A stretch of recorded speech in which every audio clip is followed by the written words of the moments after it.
अस्सलाम वालेकुम क्लास। तो आज हमारे पास एक न्यू टॉपिक है जो स्टार्ट हो रहा है और इसका टाइटल है लिंक लिस्ट। ठीक है, लिंक लिस्ट आपका एल्गोरिथम एंड डेटा स्ट्रक्चर का एक कहना चाहिए कि मोस्ट इम्पॉर्टेंट टॉपिक है, important from examination view point भी और कहना चाहिए कि लॉजिकली भी ये इम्पॉर्टेंट है क्योंकि इसकी अंडरस्टैंडिंग जो है आपके लिए काफ़ी ज़रूरी है। ठीक है, रिलेटिवली टेक्निकली ये थोड़ा डिफिकल्ट भी है बाकी चैप्टर से। और क्यों डिफिकल्ट है इसका थोड़ी देर में आपको अंदाज़ा हो जाएगा क्योंकि इसमें बहुत सारे पुराने कॉन्सेप्ट यूज़ होंगे।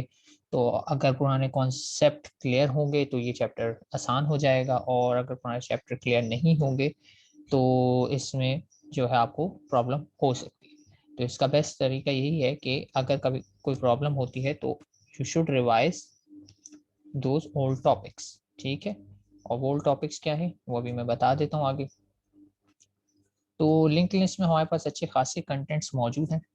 काफ़ी डिस्क्रिप्टिव चैप्टर है, 4 लेक्चर्स हैं इसमें हमारे पास, यानी 2 वीक्स में हम इसे कंप्लीट कर लेंगे इंशाल्लाह। तो चलिए मज़ीद वेट किए बिना स्टार्ट कर लेते हैं। लिंक लिस्ट क्या है?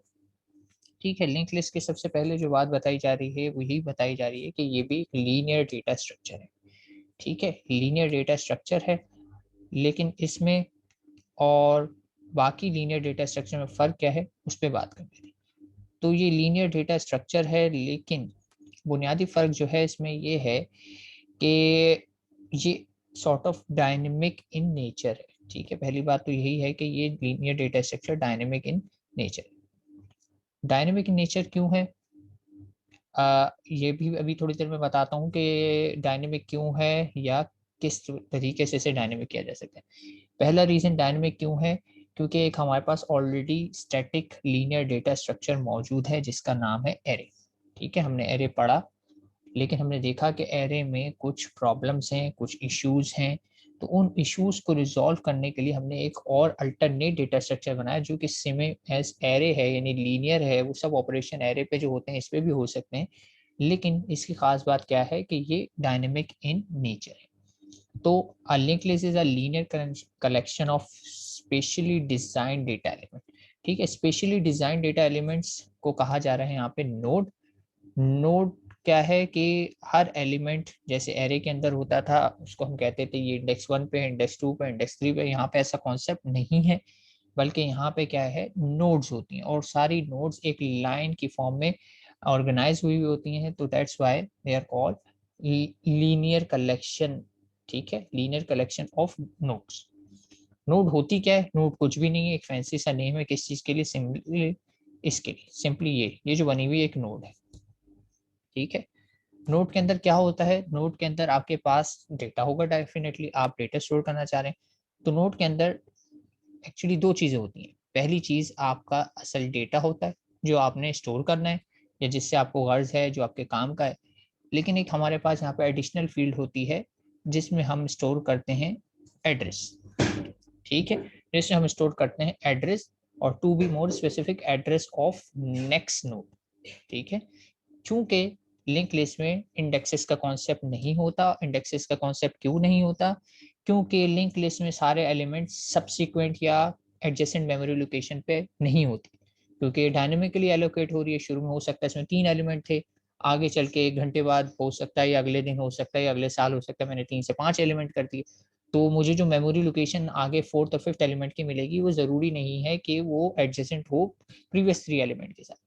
तो इसमें मेमोरी लोकेशन मेरी एडजेसेंट नहीं होती, तो यहाँ पे इंडेक्सेस का कॉन्सेप्ट अप्लाई नहीं हो सकता। तो लिनियरिटी मेंटेन करने के लिए मुझे इसमें एक एडिशनल फील्ड रखनी पड़ती है जिसमें मैं एड्रेस स्टोर करता हूँ, address of next node store करता हूँ।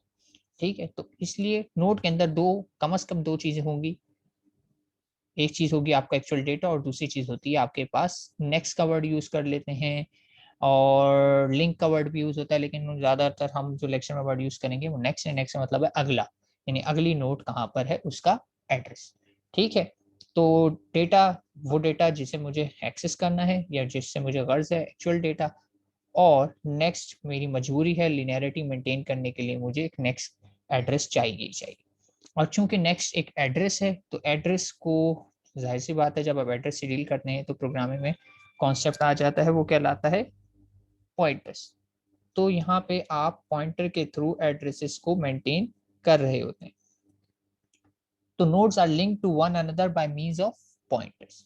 ठीक है, जब भी एड्रेसेस से डील करते हैं तो पॉइंटर्स इंक्लूड हो जाते हैं। तो नेक्स्ट में आएगा एड्रेस, डेटा में आएगा कोई भी डेटा हो सकता है, इंटीजर टाइप का भी हो सकता है, फ्लोट टाइप का भी हो सकता है, या मल्टीपल डेटा फील्ड्स भी हो सकती हैं। नेम हो सकता है, आईडी हो सकती है, मार्क्स हो सकते हैं, रोल नंबर हो सकता है, सीएनआईसी हो सकता है, डेटा में कुछ भी हो सकता है, लेकिन एड्रेस फील्ड एक है, वो हमेशा रहेगी।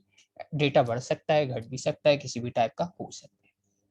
ठीक है, तो एड्रेस फील्ड में पॉइंटर होगा बेसिकली, जो कि नेक्स्ट नोड को पॉइंट कर रहा हो।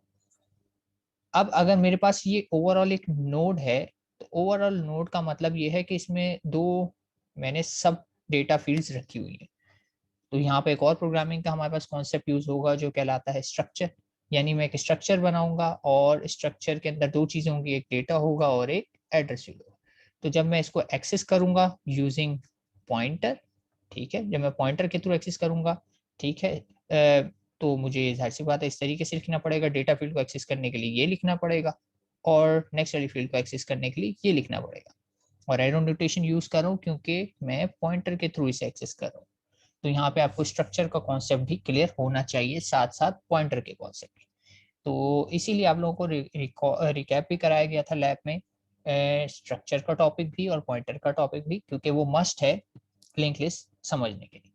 तो जब मैं लिंक लिस्ट में यानी वो जो नोड क्रिएट कर रहा हूँ, वो नोड यानी एक्चुअली क्या है, एक स्ट्रक्चर वेरिएबल है। मैं एक बनाऊंगा वेरिएबल और उसको नाम दे दूंगा स्ट्रक्ट नोड, और नोड के अंदर डेटा रख दूंगा और नोड के अंदर नेक्स्ट रख दूंगा। लेकिन नेक्स्ट ध्यान रहे एक पॉइंटर है, और पॉइंटर का काम होता है नेक्स्ट नोड को पॉइंट करना। ठीक हो गया यहाँ तक बात समझ। तो पॉइंटर की जरूरत मुझे क्यों पड़ती है, ताकि मैं अपनी ये जो लिंक लिस्ट की लिनियरिटी है इसे मेंटेन कर सकूं। अगर पॉइंटर नहीं होगा तो मुझे नहीं पता लगेगा कि नेक्स्ट लोकेशन कहाँ है, क्योंकि यहाँ पे इंडेक्सेस का कॉन्सेप्ट नहीं है। फिर रिपीट कर रहा हूँ, इंडेक्सेस का कॉन्सेप्ट नहीं है, तो मैं प्लस प्लस करके या माइनस माइनस करके आगे पीछे मूव नहीं कर सकता। ये ड्रॉबैक है डायनेमिक डेटा स्ट्रक्चर का, क्योंकि मेमोरी लोकेशन एडजेसेंट नहीं होती। रन टाइम पे मेमोरी एलोकेट होती है, तो जरूरी नहीं है, कभी भी एलोकेट तो करा सकते हैं फिर, लेकिन ये गारंटी नहीं है कि सारी लोकेशन एडजेसेंट होगी। क्योंकि अगर आप ये कंस्ट्रेंट लगा के देंगे एडजेसेंट हो, तो फिर आपको जो है डिनाई भी कर दिया जाएगा। कई मतलब आपको मेमोरी एलोकेशन फेल का मैसेज भी मिलेगा, कई क्या अक्सर ही मिलेगा, क्योंकि मेमोरी जरूरी नहीं है कि उस चंक में मौजूद हो जो जिसमें आपने पहले एलोकेट कराई थी। ठीक है, तो each node is divided into two part. First part में एक्चुअल इन्फॉर्मेशन होती है और सेकंड पार्ट में लिंक या address of the next node होता है। ठीक है, लिंक लिस्ट के अगर आप थोड़ा सा इमेजिन करना चाहें तो इस तरीके की लिंक लिस्ट होती है। एक स्टार्ट नाम का पॉइंटर होता है, ये भी एक स्पेशल पॉइंटर है, उसका काम हमेशा पहली नोड को पॉइंट करना होता है। स्टार्ट टाइप का एक पॉइंटर होता है, स्टार्ट नाम का एक पॉइंटर होता है, और इसका काम हमेशा पहली नोड को पॉइंट करना होता है स्पेशल। और फिर पहली नोड की जिम्मेदारी होती है कि वो दूसरी नोड को एड्रेस को पॉइंट करे, और दूसरी नोड की जिम्मेदारी होती है तीसरी को करे, एंड सो ऑन, ये सिलसिला चलता है। लेकिन लास्ट नोड किसी भी नेक्स्ट नोड को पॉइंट नहीं कर रही होती। तो अगर आप यहाँ पे ध्यान दें तो लास्ट नोड में यहाँ पे कोई भी एरो नहीं है, और ये जो फील्ड शेडेड एरिया है ये शो कर रहा है कि यहाँ पर जो है आपके पास कोई एड्रेस एग्जिस्ट नहीं करता। तो मैं ये पहचान सकता हूँ कि आगे कोई एलिमेंट नहीं है, तो इसको मैं फिर कहूंगा कि ये वाली नोड मेरी लास्ट नोड है ऑफ द लिस्ट। यानी तो एक और खास बात क्या पता लगी कि ऐसी नोड जिसकी नेक्स्ट वाली फील्ड में नल हो या कुछ भी ना हो, तो वो कहलाती है लास्ट नोड।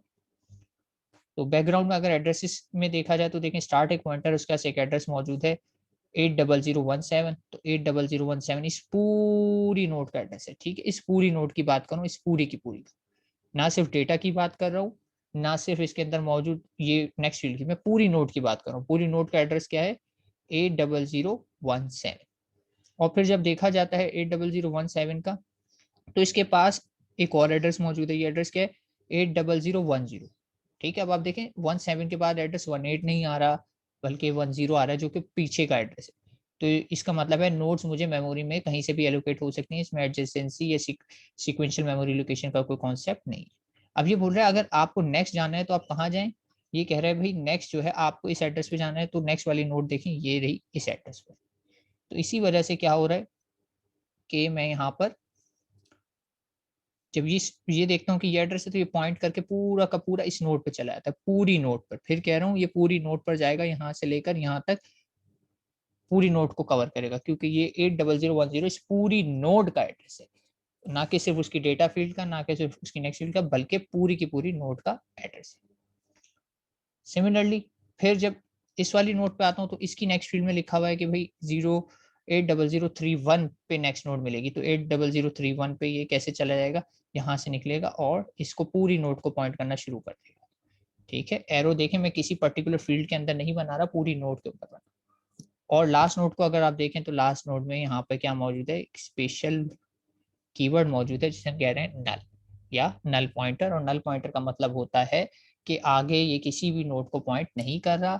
और ये बात एक स्पेशल बात है, और ये स्पेशल क्या बात है, ये बताती है कि ऐसी नोड जिसके नेक्स्ट फील्ड में या नेक्स्ट वाले पॉइंटर में नल मौजूद हो, नल पॉइंटर मौजूद हो, तो वो मेरी लास्ट नोड होती है हमेशा। ठीक है, और फर्स्ट वाली नोड की खास बात क्या होती है कि फर्स्ट वाली नोड को हमेशा स्टार्ट वाला पॉइंटर पॉइंट कर रहा होता है। ये पॉइंटर है सिर्फ, ठीक है, ये नोड नहीं है, इट्स जस्ट अ पॉइंटर। ठीक है, तो इसके अंदर आपको कुछ और नहीं दिखाई दे रहा, लेकिन ये एक प्रॉपर डेटा नोड है। ठीक है, पॉइंटर का मतलब है कि वो एक वेरिएबल है सिंपली, और उसके अंदर एक एड्रेस आएगा, जबकि ये चीज पूरी की पूरी एक नोड है। तो ये क्या है, इसको भी आगे मजीद एक्सप्लोर करते हैं, नोड क्या है और सिर्फ पॉइंटर क्या है। ठीक है, यहाँ पे मैं इसको क्लियर कर देता हूँ। नीचे ही बात बताई हुई है कि the next pointer of the last node contains a special value called null point. हमेशा लास्ट नोड की नेक्स्ट फील्ड में नल होगा। स्टार्ट या head pointer will hold the address of the first node. Always start के पास हमेशा हमेशा पहली नोड का एड्रेस होता है, ना दूसरी का होगा, ना तीसरी का होगा, ना चौथी का, सिर्फ और सिर्फ पहली नोड का एड्रेस होगा।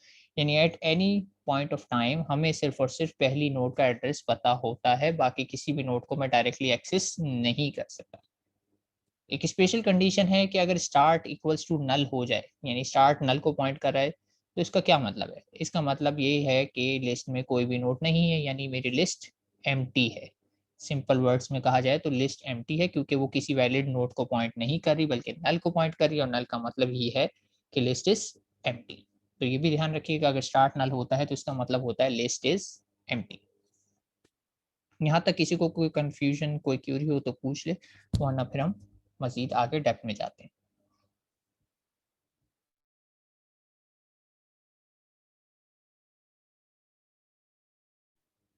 जी, क्लास आगे बढ़ूं?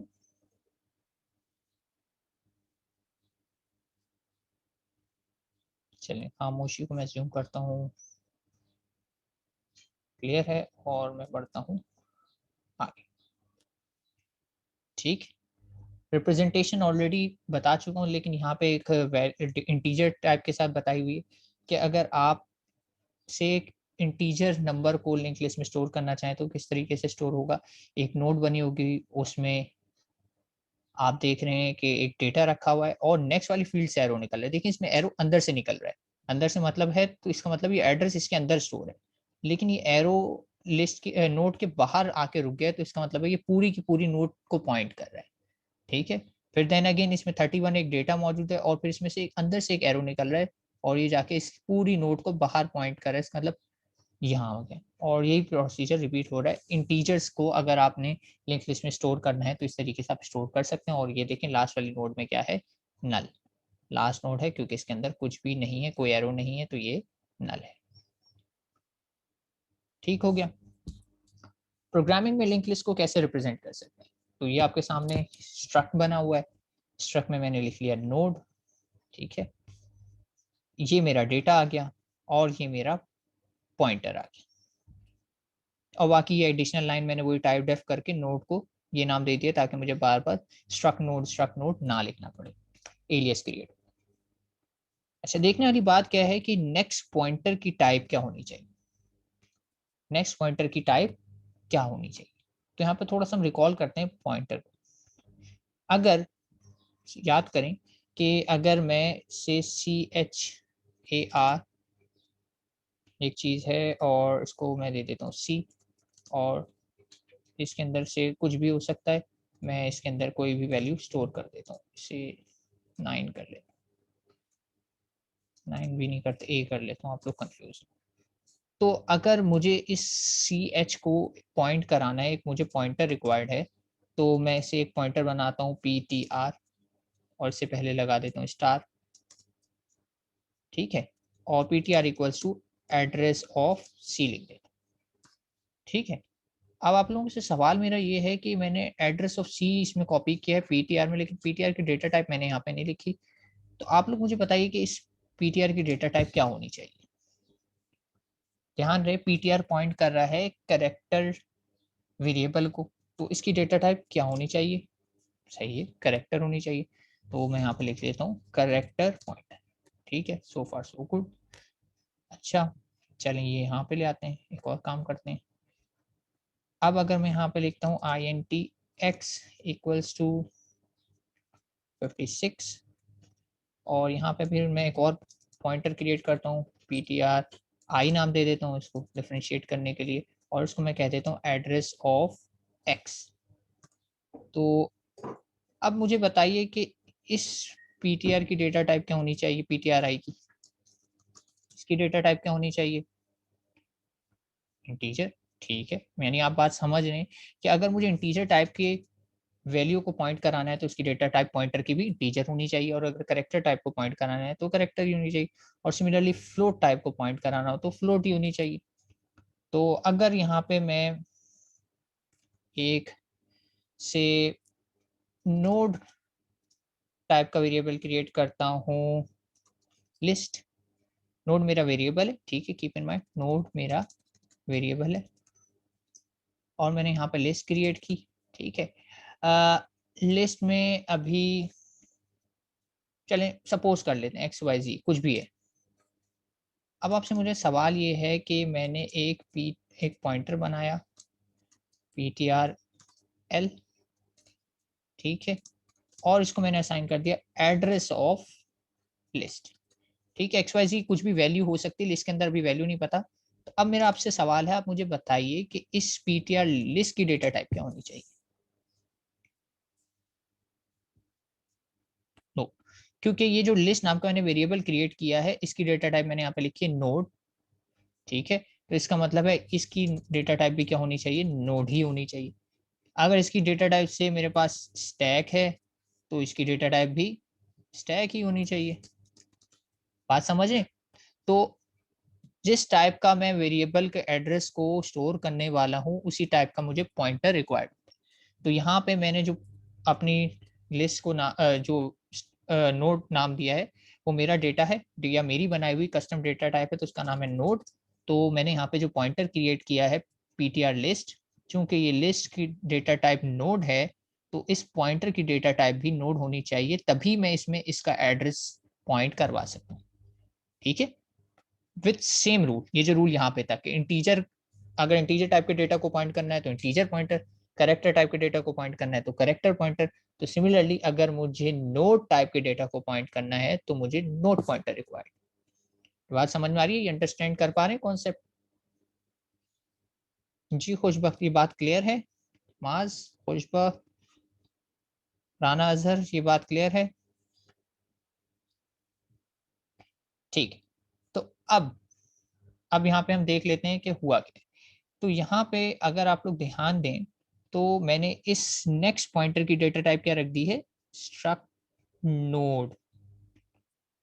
ऐसा क्यों किया गया मैंने, क्योंकि यही डेटा टाइप यहाँ पे भी लिखी हुई है, यानी मैं चाहता हूं कि ये वाली फील्ड, ये फील्ड किसको पॉइंट करे, ये फील्ड मैं चाहता हूं कि पूरी की पूरी इस नोड को पॉइंट करे। तो इस पूरी की पूरी नोड का नाम क्या है, इस पूरी की पूरी नोड का नाम ये रहा, मैंने अभी भी तो लिखा, इसका नाम है स्ट्रक्ट नोड।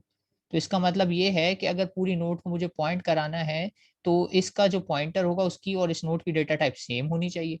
तो इसीलिए यहाँ पे देखें इसकी डेटा टाइप में मैंने क्या लिख दी, स्ट्रक्ट नोड लिख दी। थोड़ा सा ये रिकर्सिव कॉन्सेप्ट है, यानी मैं जो डेटा टाइप क्रिएट कर रहा हूँ उसके अंदर एक पॉइंटर क्रिएट किया है और उसकी डेटा टाइप भी वही है जो पॉइंटर की है। और दैट मेक सेंस कि अगर मेरी, मैं इसको आपको इस तरह से समझाता हूँ कि इसकी डेटा टाइप है मेरे पास ये एक्स टाइप का है, तो ये इसके अंदर भी जो पॉइंटर होगा तो वो किस टाइप का होना चाहिए, पॉइंटर एक्स टाइप का होना चाहिए, यानी एक्स और पॉइंटर लगा होना चाहिए उससे पहले। तो दोनों की डेटा टाइप सेम होनी चाहिए, क्योंकि अगर ये पॉइंटर एक्स टाइप का होगा तभी ये एक्स टाइप के डेटा को पॉइंट करेगा। तो अगर ये नोड टाइप का होगा, नोड टाइप का पॉइंटर होगा, तभी तो ये नोड को पॉइंट करेगा। तो इसीलिए यहाँ पे जो मैंने नेक्स्ट नाम का पॉइंटर बनाया है उसकी डेटा टाइप क्या है, नोड पॉइंटर है। तो ये पूरी की पूरी नोड ही की टाइप का होगा। ठीक है, ये है मेन कॉन्सेप्ट समझने वाली बात। ठीक है, हो सकता है इतना क्लियर अभी ना हो रहा हो, कोई परेशान होने की इसमें बात नहीं है। मैं इसको एक एग्जाम्पल से क्लियर करने की कोशिश करता हूँ, या यूं कहा जाए स्टोरी टेलिंग से क्लियर करने की कोशिश कर लेता हूँ। तो स्टोरी कुछ ऐसे है कि वही वंस अपॉन अ टाइम करके है। एक स्टोरी ये है कि there was a cunning smart या मकरूर कह लें एक विच थी। ठीक है, और उस विच को काफी गुरूर था अपनी सलाहियतों पर। ठीक है, विच थी, जाहिर सी बात है, ख्वाहिशें विच कह लें, जीनी कह लें, कुछ भी कह लें। तो इस तरह की थी, लोगों को अपने अंडर द टैप या अंडर द थंब लेती थी इस तरीके से कि उनको परेशान करती थी और अपनी बढ़ाई झाड़ती थी कि देखें मैं तो ये हूँ, मैं तो वो, मैं स्पेशल हूँ। तो इस तरीके से चलता था। फिर हुआ ये कि विच के एरिया में, इलाके में एक शख्स आया और वो बड़ा ज़हीन और समझदार था, यानी समझदार शख्स था। तो वर्ड ऑफ माउथ फैलने लगा, और वर्ड ऑफ माउथ फैलने लगा, और विच के पास लोग मतलब किसी ने बताया कि यार वहाँ पे इतना समझदार बंदा है, वो तो आपसे भी ज़्यादा मतलब बहुत पाए का आदमी है, बहुत अच्छा है, बहुत ज़हीन है, ये है वो। और विच से फिर ये चीज़ बर्दाश्त नहीं हुई, कॉम्पिटिशन आ गया। विच ने कहा नहीं, ऐसा नहीं हो सकता, किसी और की वाहवाही कैसे। तो हुआ ये कि विच ने उसको अप्रोच किया बंदे को, और कहा कि अगर हम ऐसी इस तरीके से मैं इसको चालाकी से कुछ ऐसा कर लूँ कि ये मेरा एहसान ले ले, या मेरा एहसान ले लेगा तो ज़ाहिर सी बात है मैं इससे ज़्यादा बेहतर साबित हो जाऊँगी। तो विच उससे कॉन्टैक्ट करती है और उससे कहती है ऐसी, मतलब गुरूर में, मगरूरियत में कहती है कि भई चलो, तुम्हारे बहुत सुना है, तुम्हारे से खुश होके मैं तुम्हें ऐसा करती हूँ कि 2 ख्वाहिशें बताओ अपनी, मैं तुम्हारी ख्वाहिशें पूरी। तो विच ने ये कहा कि अपनी 2 ख्वाहिशें बताओ, मैं पूरी करूँगी। और लोग भी जमा थे, ज़ाहिर-सी बात है, सब सुन रहे थे, देख रहे थे। अब वो समझदार शख्स था, उसने कहा ठीक है, तो चलें समझ लेते हैं कि वो समझदार शख्स आप हैं। तो बताइए आप क्या 2 ख्वाहिशें करना चाहेंगी? पहले तो ये पूछ लेते हैं। जी माज़, कोई ख्वाहिश है आपकी? 2 ख्वाहिशें करनी है आपको, ग्रांट हुई हैं। अनस, उमैर, खुशबख्त, तंज़ील, 2 ख्वाहिशें हैं आपके पास, जीनी ने आपसे कही हैं, क्या करना चाहेंगी?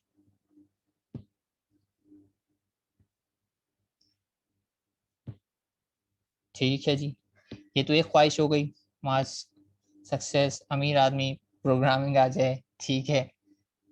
चलें, एक ख्वाहिश तो सबने कर ली, दूसरी ख्वाहिश जिन्होंने पहली कर ली उनसे दूसरी ख्वाहिश।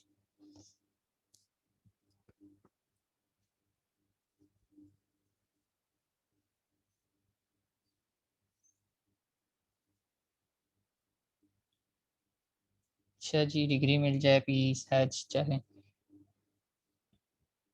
किसी की दूसरी ख्वाहिश आई है मेरे पास, ठीक है, चलें, अच्छी बात है। Life extend. तो ख्वाहिशें ठीक है सबने की, लेकिन आप लोग समझदार हैं, लेकिन ना उस जो समझदार आदमी से ज़्यादा समझदार नहीं। गेस व्हाट, उसने क्या ख्वाहिश की? से पहली ख्वाहिश उसने वही की जो आप लोगों ने की है, जो भी आपकी ख्वाहिशें वो उसने करी। लेकिन उसने दूसरी ख्वाहिश में पता है क्या कहा? उसने दूसरी ख्वाहिश में विच से कहा कि मुझे मज़ीद 2 ख्वाहिशें ग्रांट कर दो। आई ग्रांट मी 2 मोर विशेज़। इसका मतलब समझ रहे हैं आप क्या होगा? इसका मतलब ये हुआ कि उसने अपनी पहली विश इस्तेमाल की और दूसरी में एक्सटेंड कर ली अपनी 2 मज़ीद विशेज़। फिर दोबारा पहली विश ग्रांट करवाई और फिर मज़ीद क्या कहा, सेकंड विश में ग्रांट मी 2 मोर विश। और ये होना था कि विच समझ गई कि लेने के देने पड़ गए हैं। हुआ ये, क्या वो इन्फिनिट लूप में फँस गई है, और वो जब तक चाहे इस तरीके से विशेज़ एक्सटेंड करता रहेगा, और उल्टा हुआ क्या कि मखलूक का सर नीचा हुआ, और विच जो है उस, कहना चाहिए कि दाना आदमी के जाल में खुद ही फंस गई, तो यहाँ पे उसे लेने के देने पड़ते हैं। तो ये सब सिनेरियो क्या हुआ कि आपने देखा कि दो ख्वाहिशें मिली और दो ख्वाहिशों से पहली यूज हुई और दूसरी में मजीद दो ख्वाहिश की डिमांड। तो now let's map this scenario to this link list example. तो लिंक लिस्ट को अगर मैं आपको हाईलाइट करूं, ठीक है, तो लिंक लिस्ट में ये जो आप देख रहे हैं ये हैं वो दो विशेस जो इनिशियली ग्रांट की गई, और ये है उसमें से एक विश जो से कहा गया कि भाई प्रोग्रामिंग आ जाए, हज हो जाए या फिर सक्सेस मिल जाए जो, और ये है उस आदमी की दूसरी ख्वाहिश, grant me two more wish. तो उससे क्या हुआ कि उसे मजीद दो विशेस मिल गई। फिर इसमें क्या हुआ, फिर से उसने पहली विश कोई ना कोई मांगी और दूसरे में कहा grant me two more wish, और ये सिलसिला चलता रहेगा इन्फिनिटी तक, जब तक कि वो सेकंड विश अपनी एंड ना कर दे, यानी सेकंड विश में कुछ ना मांगे या कह दे जाओ मैंने तुम्हें आजाद किया। तो बात समझ में आई। लिंक लिस्ट बिल्कुल इसी तरीके से काम करती है कि सेकंड विश में आप मजीद वही मांग लेते हैं जो आपकी ओरिजिनल विशेस की थी, यानी दो विशेस। तो ये एग्जाम्पल से बात को रिलेट कर पा रहे हैं। लिंक लिस्ट में क्या हो रहा है कि हमेशा सेकंड वाला जो पॉइंटर है वो मजीद नोड पे आपको मजीद एक और नोड मांग लेता है, फिर एक नोड में जाते हैं उसमें डेटा रखने, फिर उसकी सेकंड फील्ड में फिर मजीद एक नोड मांग लेते हैं, और ये सिलसिला चलता रहता है, और इसी तरीके से आपकी डायनेमिक लिंक लिस्ट ग्रो करती रहती है। ठीक है, तो कहानी थी समझाने के लिए बात, तो उम्मीद करता हूँ बात समझ में आ गई होगी। सब लोगों को ना आई हो तो ये लेक्चर दोबारा देखिएगा, दोबारा कहानी सुनिएगा और दोबारा को रिलेट कीजिएगा। तो इसमें यहाँ पे ये देखें, ये है वो विश को एक्सटेंड करने वाली चीज, और ये देखें इसीलिए इसकी डेटा टाइप स्ट्रक्ट नोड है, क्योंकि ये चाहता है कि इसे एग्जैक्टली ये पूरा का पूरा दोबारा से मिल जाए, तो इसने इसी की डेटा टाइप को मांगी है। ये देखें, इसी वजह से इसकी डेटा टाइप ये लिखी गई है कि सेकंड वाली विश में ये क्या करता है, मजीद पूरा का पूरा ये दोबारा से विश के तौर पे मांग लेता है। ठीक हो गया। तो कोड को हम मजीद देखेंगे लैब में। आगे बढ़ते हैं, कॉन्सेप्ट होपफुली क्लियर हो गया होगा। एडवांटेजेस की बात करें तो link list dynamic data structure है, तो इसको आप रन टाइम पे बढ़ा भी सकते हैं, घटा भी सकते हैं। ठीक है, ये पहला एडवांटेज जो ये देती है एरे के ऊपर। एरे को आप रन टाइम पे बढ़ा या घटा नहीं सकते, जितनी मेमोरी कंपाइल टाइम पे एलोकेट हो गई उतनी हो गई। तो इसका मतलब ये हुआ कि यहाँ पे एक और बैकग्राउंड में कॉन्सेप्ट यूज होगा जो कहलाता है डायनेमिक मेमोरी एलोकेशन। तो इसमें पॉइंटर भी इन्वॉल्व हो गया, इसमें स्ट्रक्चर भी इन्वॉल्व हो गया, इसमें डायनेमिक मेमोरी एलोकेशन भी हो गया, जो कि आप तीनों लैब आपको रिकैप करवाई गई थी। एफिशिएंट मेमोरी यूटिलाइजेशन, डेफिनेटली जब आप अपनी मर्जी से मेमोरी जितनी चाहिए उतनी एलोकेट कराएंगे तो एफिशिएंट होगा एरे में। अगर ज्यादा करा दी तो वेस्ट, कम करा दी तो काम ही नहीं चलेगा। Insertion and deletion are easier and efficient. तो यहाँ पे कह रहे हैं लिंक लिस्ट में इंसर्शन और डिलीशन जो है एफिशिएंट है और इजियर है, किसके व्यू पॉइंट से, कंप्यूटेशन व्यू पॉइंट से या कंप्यूटर के व्यू पॉइंट से। ठीक है, जबकि एरे में आपने देखा था जब हम इंसर्शन करते थे तो बाकी सारे एलिमेंट्स को हमें शिफ्ट लेफ्ट या शिफ्ट राइट करना पड़ता था। इंसर्शन में हमें अगर बीच में कहीं करनी पड़ जाए तो शिफ्ट राइट करने पड़ते थे, और डिलीशन में फिर अगर बीच से डिलीट करते थे तो सारे डेटा एलिमेंट को शिफ्ट लेफ्ट करना पड़ता। तो अगर नंबर ऑफ डेटा एलिमेंट हमारे पास बहुत ज्यादा है तो ये हमारे पास काफी कॉस्टली ऑपरेशन पड़ जाता था, और हमें बहुत सारे शिफ्ट ऑपरेशन परफॉर्म करने पड़ते थे एक डेटा को इंसर्ट करने के लिए या एक डेटा को डिलीट करने के लिए। तो ये काम लिंक लिस्ट में नहीं है। लिंक लिस्ट में आप आसानी से इंसर्ट कर सकते हैं कंप्यूटर के व्यू पॉइंट से, फिर वर्ड यूज कर रहा हूँ कंप्यूटेशनल व्यू पॉइंट से, क्योंकि कंप्यूटर ने ऐसे काम को बार बार करना, हमने तो एक दफा इंप्लीमेंट कर देना है, तो अगर हमारे लिए मुश्किल हो भी रही है तो it's a one time thing. लेकिन कंप्यूटर जब उसे करेगा तो मोर एफिशिएंटली रिसोर्स को यूटिलाइज करेगा और बहुत अच्छे से सॉल्व करेगा। ठीक हो गया। और लास्ट क्या है, many complex application can be easily carried out with link list. तो कुछ एप्लीकेशन का नेचर ही कहना चाहिए कि इस तरीके का होता है कि रिकर्सिव सॉर्ट ऑफ होती हैं, डायनेमिक होती हैं, तो वहाँ पे आपका लिंक लिस्ट बेस्ट फिट रहता है। Disadvantage is more memory, extra memory required होती है, क्योंकि डेटा तो हम स्टोर करते ही करते हैं जो कि हमारे काम की इंफॉर्मेशन है, लेकिन एक एडिशनल फील्ड चाहिए होती है पॉइंटर, जो हमें हर मर्तबा एलोकेट करानी पड़ती है अपने एक्चुअल डेटा के साथ। तो एडिशनल स्पेस थोड़ा सा रिक्वायर्ड होता है जो कि हर नोड पे फिक्स है। पॉइंटर का साइज अगर 32 बिट आर्किटेक्चर है तो वो होगा आपके पास 8 4 32 4 बाइट्स का, और अगर 64 बिट का है तो आपके पास होगा 8 बाइट का। तो ये मेमोरी ओवरहेड हमारे ऊपर आता है, ठीक है। लेकिन there is always a trade off, अगर आपको मेमोरी का मसला है तो आप एरे यूज कर लें, अगर टाइम का है तो आप लिंक लिस्ट यूज कर लें। तो आपको चूज करना पड़ता है कि कौन सा पर्टिकुलर डेटा स्ट्रक्चर आपकी करंट केस स्टडी के लिए, करंट रिक्वायरमेंट के लिए सुटेबल है। Access to arbitrary data item is little bit cumbersome, यानी मुश्किल है और टाइम कंज्यूमिंग। जैसा कि अभी थोड़ी देर पहले मैंने बताया कि आप एट एनी टाइम सिर्फ और सिर्फ पहले डेटा एलिमेंट को एक्सेस कर सकते हैं डायरेक्टली, जिसको स्टार्ट वाला पॉइंटर पॉइंट कर रहा होगा। बाकी बीच में कितने एलिमेंट हैं और कौन सा एलिमेंट पांचवा है या कितने एलिमेंट के बाद लिस्ट एंड हो जाएगी, ये इन्फॉर्मेशन आपको नहीं होती। जबकि एरे में आपको पांचवा एलिमेंट इंडेक्स एक्सेस करना है तो आप इंडेक्स लिखेंगे और डायरेक्टली एक्सेस हो जाता है। तो लिंक लिस्ट में ये मसला है कि आप डायरेक्टली सारे एलिमेंट्स को एक्सेस नहीं कर सकते, ठीक है। तो दो डिसएडवांटेजेस, एक्स्ट्रा मेमोरी और आर्बिट्री एलिमेंट्स को डायरेक्टली एक्सेस नहीं किया जा सकता। लेकिन there is a trade off, कुछ फायदे इसके हैं तो कुछ फायदे एरे के हैं, और ये एरे का काउंटर डेटा स्ट्रक्चर है। तो आपको अगर एरे के एडवांटेजेस से फायदा हो रहा है तो आप एरे यूज करें, लिंक लिस्ट से फायदा हो रहा है तो लिंक लिस्ट यूज करें। There are further 3 types of link list, ठीक है, जो हम इस कोर्स में कवर करेंगे। Basic one is singly link list, फिर डबली को थोड़ा सा कंपेयर करके करेंगे, डेप्थ में नहीं जाएंगे, और सर्कुलर को भी कंपेयर करके बात समझा दी जाएगी, डेप्थ में नहीं जाएंगे। मेनली जो हमारा कोर्स है उसमें है हमारे पास single link list. W link list का आपने अगर वो डॉक्यूमेंट देखा हो जो एलएमएस पे लैब के लिए अपलोड किया गया है तो उसमें मौजूद है, और वो आपका एक ओपन एंडेड लैब जो है उसमें कवर होगा। वो आपको करना है इसी को सिंगली को मॉडिफाई करके, ठीक हो गया। ऑपरेशन का क्या हो सकते हैं? ऑपरेशन ये है कि लिंक लिस्ट क्रिएट की जा सकती है, लिंक लिस्ट में इंसर्शन डिलीशन भी हो सकती है, लेकिन इंसर्शन और डिलीशन के हमारे पास 3 एल्गोरिथम मौजूद है, ठीक है। यानी अगर आपने बिगनिंग में इंसर्ट करना है तो अलग एल्गोरिथम यूज होगा, एंड में इंसर्ट करना है तो अलग होगा, और बीच में से किसी स्पेसिफिक लोकेशन पे इंसर्ट करना है तो एल्गोरिथम टोटली डिफरेंट होगा।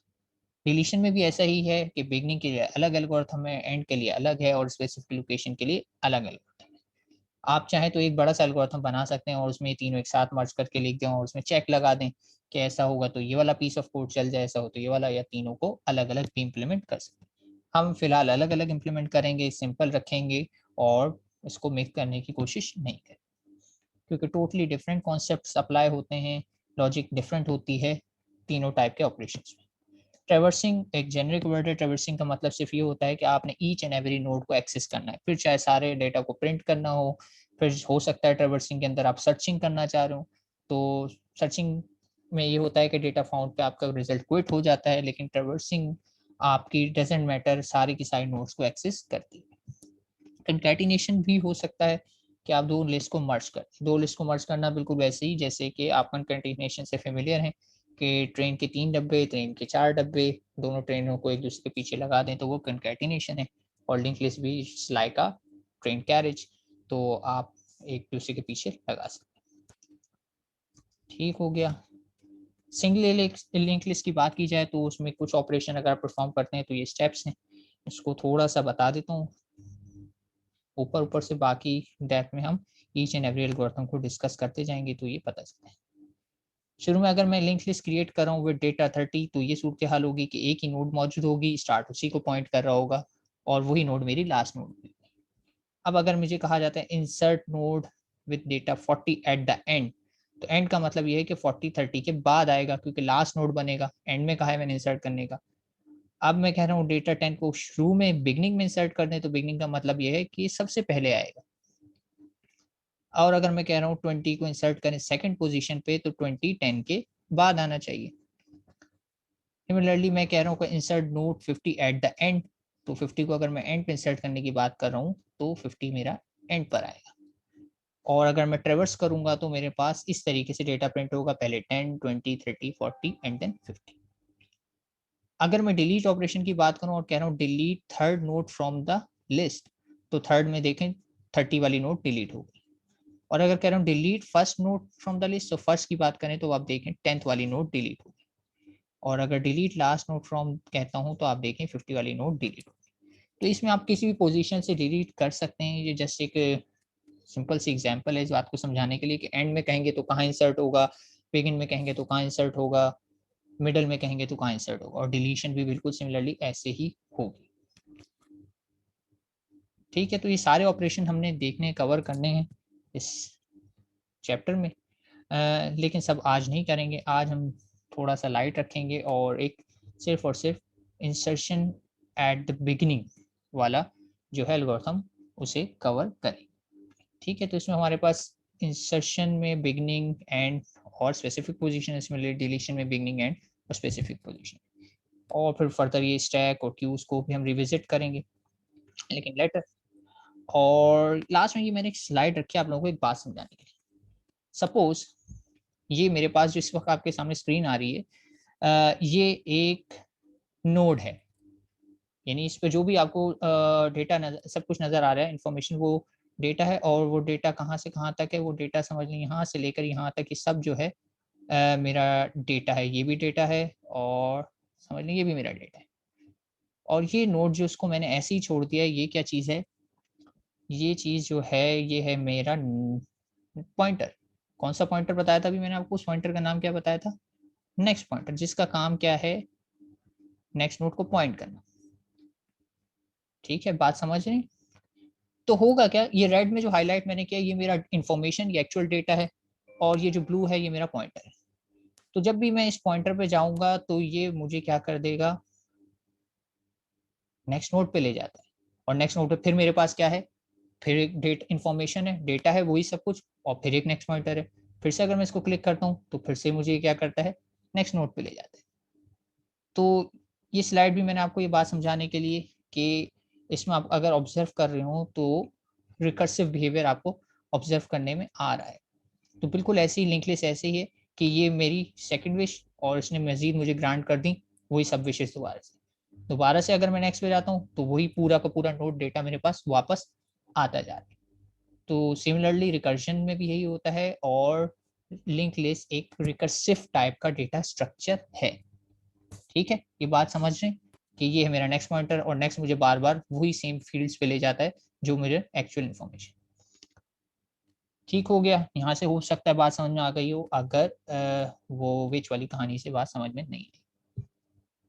तो चलें स्टार्ट कर लेते हैं। इंसर्शन का टॉपिक है, 2-3 स्लाइड्स हैं और उसके बाद लेक्चर टाइम। तो इंसर्शन एट द बिगनिंग अगर मैं करना चाहता हूँ तो इसमें दो पॉसिबल केसेस हो सकते हैं। हो सकता है कि मेरी लिस्ट एम्प्टी हो, यानी मेरी लिस्ट इस वक्त है ही नहीं, तो यही सेम एल्गोरिथम जो है क्रिएशन के लिए भी यूज हो सकता है। तो यही सेम एल्गोरिथम क्रिएशन के लिए भी यूज हो सकता है, तो इसलिए मैंने लिख दिया और क्रिएटिंग है सिंगल लिस्ट। ठीक है, तो यही एल्गोरिथम आप क्रिएशन के लिए भी यूज कर सकते हैं, क्योंकि अगर लिस्ट में कोई डेटा एलिमेंट है ही नहीं तो इंसर्शन करूंगा तो वो क्रिएशन ही हो जाएगी। तो चलें स्टार्ट कर लेते हैं। सबसे पहला काम क्या है, क्योंकि मुझे एक नोड इंसर्ट करनी है तो मुझे एक नोड क्रिएट करनी है। तो नोड क्रिएट करने के लिए पहला एल्गोरिथम का स्टेप्स वही है, क्रिएट अ नोड। तो क्रिएट अ नोड क्या है, ये न्यू नोड मैंने क्रिएट कर दी। और क्रिएट अ नोड जब आप प्रोग्रामिंग में लिखेंगे तो इसमें आप कौन सी लाइन लिख रहे होंगे, आप लिख रहे होंगे नोड स्टार न्यू नोड, यानी स्टार मैंने कहा पॉइंटर। आप इसकी जगह एक्चुअली क्या लिखेंगे प्रोग्रामिंग में, वो लाइन भी लिख के बता देता हूँ कि आप जब भी क्रिएट अ न्यू नोड करेंगे तो प्रोग्रामिंग में इसका मतलब क्या होगा। इसका मतलब होगा आप प्रोग्रामिंग में लिख रहे होंगे नोड पॉइंटर, और ये क्या है, न्यू नोड है मेरे, मैंने जो नाम यूज किया इधर new node equals to, type casting करना चाहें तो फिलहाल मैं नहीं कर रहा, मैं लॉक, और यहाँ पे क्या आएगा size of new node. Programming में ये लाइन इससे रिप्लेस हो जाएगी, यानी ये है क्रिएट अ न्यू नोड का मतलब इन प्रोग्रामिंग। और टाइप कास्टिंग अगर करेंगे तो आपको पता है क्या होगा, यहाँ पे मैं क्या कर दूंगा पॉइंटर, सॉरी न्यू नोड नहीं आएगा इधर, इधर आएगा नोड, क्योंकि टाइप लिखी जाती है इसकी टाइप भी नोड, और यहाँ पे भी आएगा मेरे पास नोड पॉइंटर। तो अब इन दोनों की डेटा टाइप सेम होगा। तो क्रिएट अ न्यू नोड का मतलब ये है कि नोड टाइप का मैंने एक पॉइंटर क्रिएट कर लिया, ये रहा न्यू नोड, ये सिर्फ एक पॉइंटर है। लेकिन ये लाइन लिखने की वजह से क्या हुआ, मैंने एक इसको मेमोरी एलोकेशन भी एलोकेट करा दी। यानी सिर्फ अगर मैं ये लिखूंगा, यानी अगर सिर्फ मैं ये लिखता हूँ ये लाइन, तो इसका मतलब है सिर्फ ये पॉइंटर क्रिएट हुआ है, ये किसी चीज को पॉइंट नहीं करा। लेकिन जैसे ही मैंने ये लाइन लिखी तो इसके लिए मेमोरी एलोकेट हो गई, और मेमोरी एलोकेट होने का मतलब है इसको एक नोड मिल गई। तो ध्यान रहे कि start is just a pointer. ठीक है, जब भी मैं स्टार्ट लिखूंगा कोड में आप देखेंगे तो स्टार्ट के आगे मैं ये कभी भी नहीं करूंगा, ये वाली लाइन कभी भी नहीं लिखी होगी, क्योंकि start is just a pointer. Like new node is a pointer, new node की डेटा टाइप भी नोड है, स्टार्ट की डेटा टाइप भी नोड है। लेकिन न्यू नोड को मैंने एक ब्लॉक ऑफ मेमोरी एलोकेट करवाया है। ठीक है, तो उसको क्लियर कर देता हूँ, देखते हैं आगे क्या होता है। क्रिएट अ न्यू नोड से ये हो जाएगा, और न्यू नोड क्रिएट किए तो ये न्यू नोड इसको पॉइंट कर रही है। New node is a pointer that is pointing to a node. ठीक है, नोड क्रिएट करा ली। अब इसमें मुझे कोई ना कोई डेटा मूव करवाना है, कुछ भी डेटा हो सकता है। अब मैंने इसमें से ये डेटा मूव करा दिया, आइटम। न्यू नोड की डेटा फील्ड, ध्यान रहे पहली वाली फील्ड को मैं डेटा कह रहा हूँ और दूसरी वाली फील्ड को मैं नेक्स्ट कह रहा हूँ। और चूंकि new node is a pointer तो मैं एरो नोटेशन यहाँ पे यूज कर रहा हूँ। और दोबारा से देख लेते हैं ये चीज कि देखें, न्यू नोड मेरा एक पॉइंटर है, और पॉइंटर में मैंने एरो नोटेशन यूज की है, और डेटा फील्ड का मतलब है ये सेकंड वाली फील्ड की बात कर रहा हूँ। ये वाली फील्ड डेटा फील्ड है, और ये वाली फील्ड मेरी नेक्स्ट की फील्ड है। तो फिलहाल मैं डेटा फील्ड की बात कर रहा हूँ, इसमें मैंने आइटम मूव कर दिया। आइटम कुछ भी हो सकता है, मैंने यहाँ सपोज कर लिया वो 25 है। ठीक है, डेटा कुछ भी हो सकता है, मैंने 25 सपोज कर लिया। फिर नेक्स्ट स्टेप क्या होगा? नेक्स्ट स्टेप ये होगा कि मुझे ये चेक करना है कि मेरी लिस्ट एम्प्टी है या नॉन एम्प्टी है। ठीक है, तो मैं अभी मुझे पता है ना ये केस की एम्प्टी का है, लेकिन एल्गोरिथम कैसे आइडेंटिफाई करेगा लिस्ट एम्प्टी है या नहीं? लिस्ट एम्प्टी के लिए अभी हमने थोड़ी देर पहले कंडीशन देखी कि अगर स्टार्ट वाला पॉइंटर नल को पॉइंट कर रहा है, यानी start is equals to null, तो इसका मतलब है कि मेरी लिस्ट क्या है? एम्प्टी है। और आप देख रहे हैं स्टार्ट इस वक्त किसी भी वैलिड नोड को पॉइंट नहीं कर रहा, तो स्टार्ट नल है। और स्टार्ट नल का अभी थोड़ी देर पहले ही बताया गया था, इसका मतलब होता है कि लिस्ट इज एम्प्टी। तो अगर लिस्ट एम्प्टी है तो सिंपली मुझे क्या करना है? मुझे एक ही स्टेप करना है कि इस न्यू नोड को अपनी लिस्ट के अंदर ऐड करवा देना है, और स्टार्ट से उसको पॉइंट करवा देना है, क्योंकि स्टार्ट एक ही नोड है उसको पॉइंट करेगा। अच्छा, लेकिन उससे पहले एक और बात, अगर लिस्ट मेरी एम्प्टी है और मैं इसमें एक नोड इंसर्ट करने वाला हूँ, तो ये नोड, ठीक है मैं बिगनिंग में इंसर्ट कर रहा हूँ, बिगनिंग का मतलब ये नोड पहली नोड है, ये तो अंडरस्टूड है। लेकिन अगर लिस्ट में कोई और नोड है ही नहीं, यही इकलौती नोड है, तो ये वाली नोड मेरी लास्ट नोड भी होगी, होगी या नहीं होगी? यानी अगर लिस्ट के अंदर एक ही नोड मौजूद है तो वही मेरी फर्स्ट नोड है, वही मेरी लास्ट नोड है। तो अगर ये मेरी लास्ट नोड भी है तो इसमें एक और काम मुझे करना पड़ेगा, और वो क्या होता है? लास्ट नोड में हमेशा नेक्स्ट में क्या आता है? नल। तो लास्ट नोड की नेक्स्ट में मैंने क्या कर दिया? नल कर दिया। एक और मरतबा देख लेते हैं। चूंकि मुझे पता है लिस्ट एम्प्टी है तो यही नोड मेरी लास्ट नोड भी है, तो मैंने न्यू नोड की नेक्स्ट फील्ड में क्या मूव करा दिया? नल मूव करा दिया। यहाँ पे जो शेडेड रीजन है ये शो कर रहा है नल है, इसमें कोई वैलिड एड्रेस नहीं। दैट्स इट, मेरी नोड रेडी है। ये मेरी लास्ट नोड तो है, और अगर मुझे इसे फर्स्ट नोड बनाना है तो सिंपली मुझे इसको start equals to new node करना है। तो start equals to new node किया तो ये। ध्यान रहे स्टार्ट भी एक पॉइंटर है, न्यू नोड भी एक पॉइंटर है। न्यू नोड के पास मेरी ये 25 वाली नोड का एड्रेस मौजूद है। अगर इस एड्रेस को मुझे कॉपी करना है स्टार्ट में, तो सिंपली मैं लिखूंगा new node equals to start equals to new node. तो न्यू नोड के पास जो भी एड्रेस होगा वो कॉपी होकर किस में चला जाएगा? स्टार्ट में। तो अब स्टार्ट भी किसे पॉइंट करने लग जाएगा? उसी नोड को पॉइंट करने लग जाएगा जिसको न्यू नोड पॉइंटर पॉइंट करे। ठीक है, new node is a pointer, start is a pointer. इस वक्त न्यू नोड इस नोड को पॉइंट कर रहा है, और इस लाइन के बाद स्टार्ट भी उसी नोड को पॉइंट करने लग जाएगा। अच्छा, न्यू नोड ऐसा नहीं है कि पॉइंट करना छोड़ देगा, सिर्फ यहाँ पे मैंने क्लैरिटी के लिए, अंडरस्टैंडिंग पर्पस के लिए न्यू नोड का कीवर्ड हटा दिया है। स्टिल न्यू नोड भी इसको ही पॉइंट कर रहा है, क्योंकि स्टार्ट को भी उसी नोड का एड्रेस है अब आ गया है, और इससे पहले स्टार्ट के पास भी अब इस नोड का एड्रेस आ गया है, और न्यू नोड के पास तो शुरू से ही इस नोड का एड्रेस था। और अगर आप ओवरऑल अभी इन 4 स्टेप्स के बाद देखें तो मेरी लिस्ट में एक नोड इंसर्ट हो गई है, और वो बिगिनिंग में है। ठीक है, तो ये तो था आसान से स्टेप। ठीक है, लेकिन यही सेम स्टेप रिपीट होंगे, सिर्फ एक लाइन चेंज होगी अगर मेरा केस बदल जाए। अब मेरी सिचुएशन ये है अब मेरी लिस्ट एम्प्टी नहीं है, तो यहाँ पे क्या होगा, मैं इन स्टेप्स को दोबारा से एग्जीक्यूट करता हूँ, क्रिएट अ न्यू नोड, ठीक है, वह वही जाएगा, डेटा इसने इंसर्ट कर दिया, वही आ गया। लेकिन इस केस में ये जो एम्प्टी वाली कंडीशन है ये फॉल्स हो जाएगी, मेरी लिस्ट एम्प्टी नहीं है। तो मेरी लिस्ट एम्प्टी नहीं है और मैं बिगिनिंग में इंसर्ट करना चाहता हूं, तो क्या करूं? तो अभी आप लोगों से सवाल है, बताइए 25 कहाँ पर आएगा?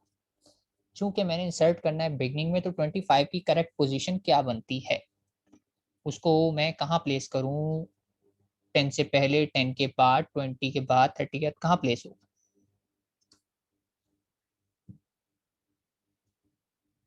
जी क्लास, 10 से पहले, ठीक है, अंडरस्टूड सी बात है। बिगनिंग का मतलब है सबसे पहले, और सबसे पहले अगर इंसर्ट करना है तो मुझे एक स्टेप एक्स्ट्रा करना है।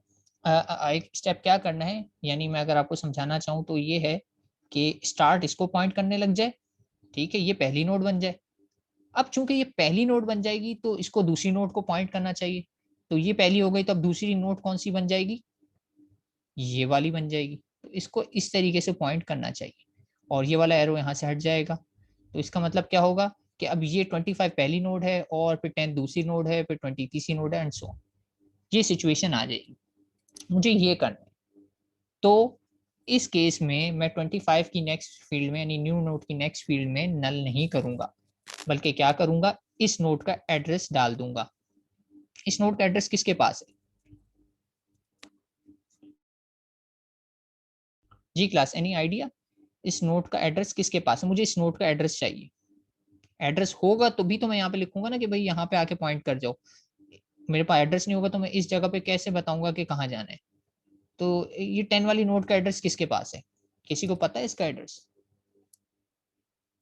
किसी वेरिएबल को देखने से आपको अंदाजा हो रहा हो, किसी को पता है कि ये नोड कहाँ एग्जिस्ट करती है?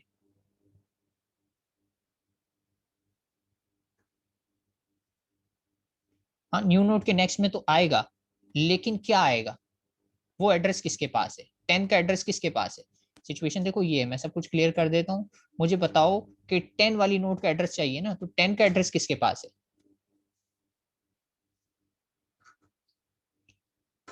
जैसे अगर मैं बताऊं 30 का एड्रेस इसके पास है, 20 का एड्रेस इसके पास है, तो 10 का एड्रेस किसके पास है?